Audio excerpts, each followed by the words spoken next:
North বেতে পৌঁছে গেছি। নর্থ বে পৌঁছে যাওয়ার ভিডিওটা অবধি আগের ব্লগটাকে কমপ্লিট করেছিলাম। ইতিমধ্যে এত জনের মেসেজ পেয়েছি যে কিভাবে গেলাম, বাজেট কি, কন্ট্যাক্ট যেন দিই। তো সেই সমস্ত কোয়ারিজগুলো মেটানোর জন্য আমি আরেকটি ব্লগ ইতিমধ্যে আপলোড করে ফেলেছি। সেটা হলো পুরো ট্রিপটা কেমন ছিল, বাজেট কী ছিল, কাদের সাথে গেছি, ব্লা ব্লা ব্লা ব্লা ব্লা, পুরো ট্যুর ডিটেলস। তো তোমাদের যদি যেতে ইচ্ছে হয় বা মনে হয় যে তোমরা ট্যুর ডিটেলস দেখে নিজেদের মতন করে প্ল্যান করবে বা এই ট্রাভেল এজেন্সির সাথে যাবে, মানে আমি কখনোই, এটা কোনো প্রমোশনাল ভিডিও তো নয়, যেহেতু আমি নিজে গেছি তাই সেই জন্য এই ভিডিওটাকে আপলোড করা যে আমার নিজের এক্সপিরিয়েন্স কেমন ছিল। তো সাবমেরিন, হ্যাঁ, এইটাই সেই লাক্সারিয়াস সাবমেরিনের মিডল ডেক।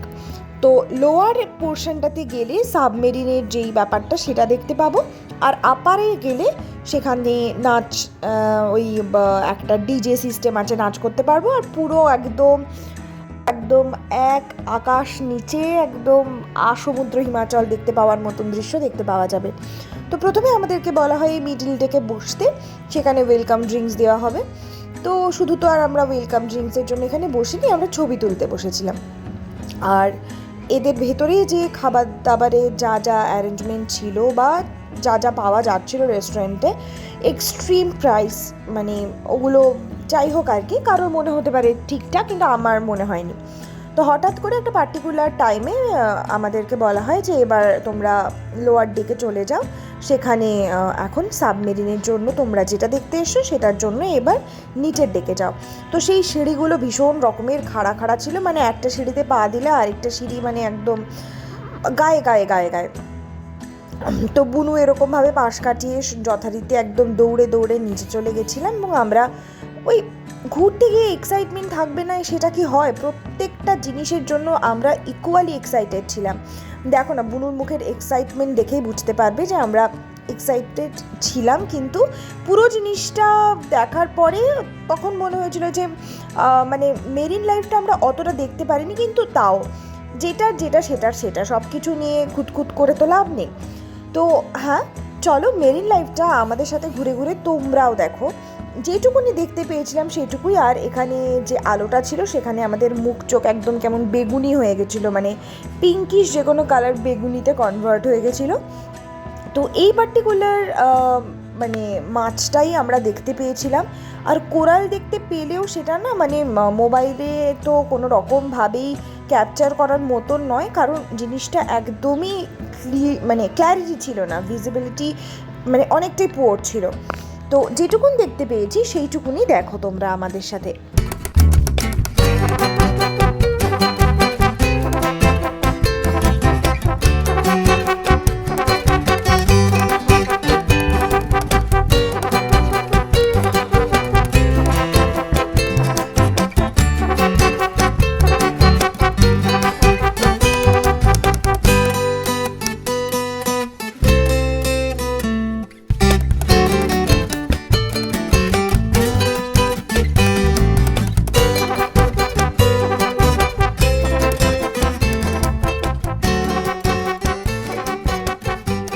একই মাছ দেখতে দেখতে একটুখানি বোর তো লাগছিল, তো তখন আমি আর বুনু বললাম চলো আমরা ওপরে চলে যাই।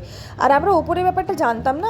আমরা যখন মিডল ডেকে আসি তখনই আমাদেরকে বলে যে তোমরা আপারে চলে যেতে পারো, এরকম খোলা জায়গা আছে, সেখানে গিয়ে তোমরা এনজয় করতে পারো। এক্সটার্নাল নয়েজ প্রচুর আসবে, তো সেটাকে পার্ডন করো। তো যাই হোক, আপারে এসে ওপরের ডেকটাতে এসে মানে মনে হচ্ছিল যে মানে বিমুগ্ধ হয়ে গেছি। চোখের শান্তি, মনের শান্তি, মানে তারপরে এই পেছনে নাচ গান হচ্ছিলো, সেটার সাথে গলা মেলাচ্ছিলাম, নাচও করেছি। কিন্তু হ্যাঁ, সেই ভিডিওটা অবভিয়াসলি দেবো না। ওটাতে মানে অনেকেই আছে, তো সবার তো মানে ইচ্ছে নাই হতে পারে যে ওরকম ভিডিও পাবলিক করার। তো আমি সেই ভিডিওগুলোকে স্কিপ করে আমরা এখানে বসে সবাই সবার মতন করে এনজয় করছিলাম। ওই দূরে বাবা বসে মাছ দেখছিল, জলের বাবার আবার এই সমস্ত জিনিসে মানে ভয়ঙ্কর রকমভাবে আপ্লুত হয়ে পড়ে, তো সেগুলোই বাবার মতন দেখছিল। তো আমরা যখন সাবমেরিন থেকে নামি, তো সেখানে গিয়ে আমরা বাবাকে একটু ঘ্যান ঘ্যান করে বলি যে বাবা আমরা কি একটু কায়াকিং করবো। বিষয়টা হচ্ছে এত বেশি টেনশন করছিল, বুঝতে তো শুরুতে পারেনি যে কি হবে না হবে বা ভয়ের কিছু আছে কি না।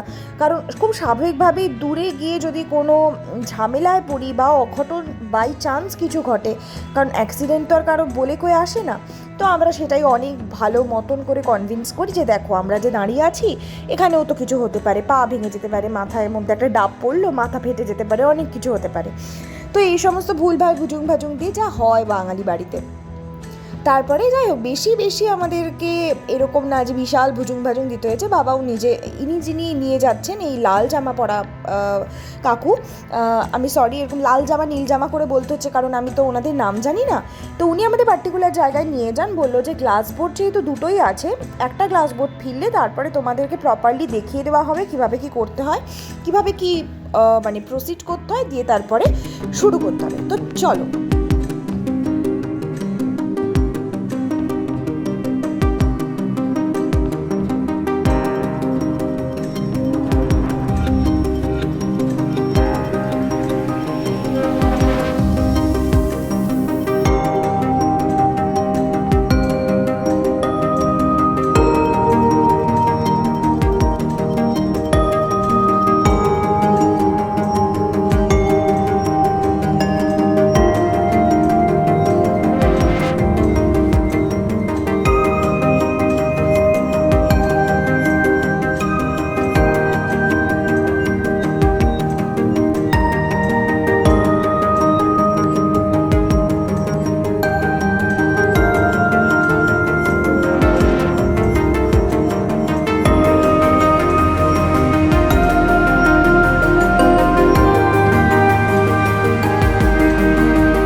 নিজের চোখে যেভাবে আমরা কোরাল, মাছ আরও নানান ধরনের সামুদ্রিক জীব, উদ্ভিদ মানে যা যা দেখতে পেয়েছি এই কায়াকিংয়ের দৌলতে, মানে ভাষায় প্রকাশ করবার মতন নয়। আর যেই ক্লিপিংগুলো লাস্টে গেল সেটাও জাস্টিস করতে পারবে না, কারণ মোবাইল না, আফটার অল মানুষের চোখের থেকে তো বেশি দেখতে পারে না।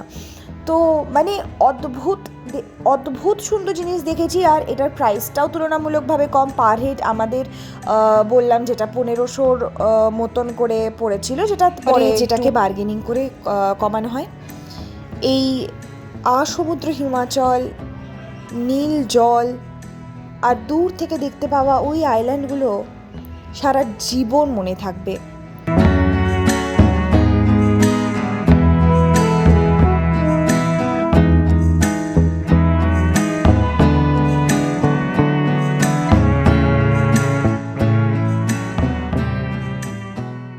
ফেরার পথে আমাদেরকে বলা হয় সেলুলার জেলে যাওয়া হবে।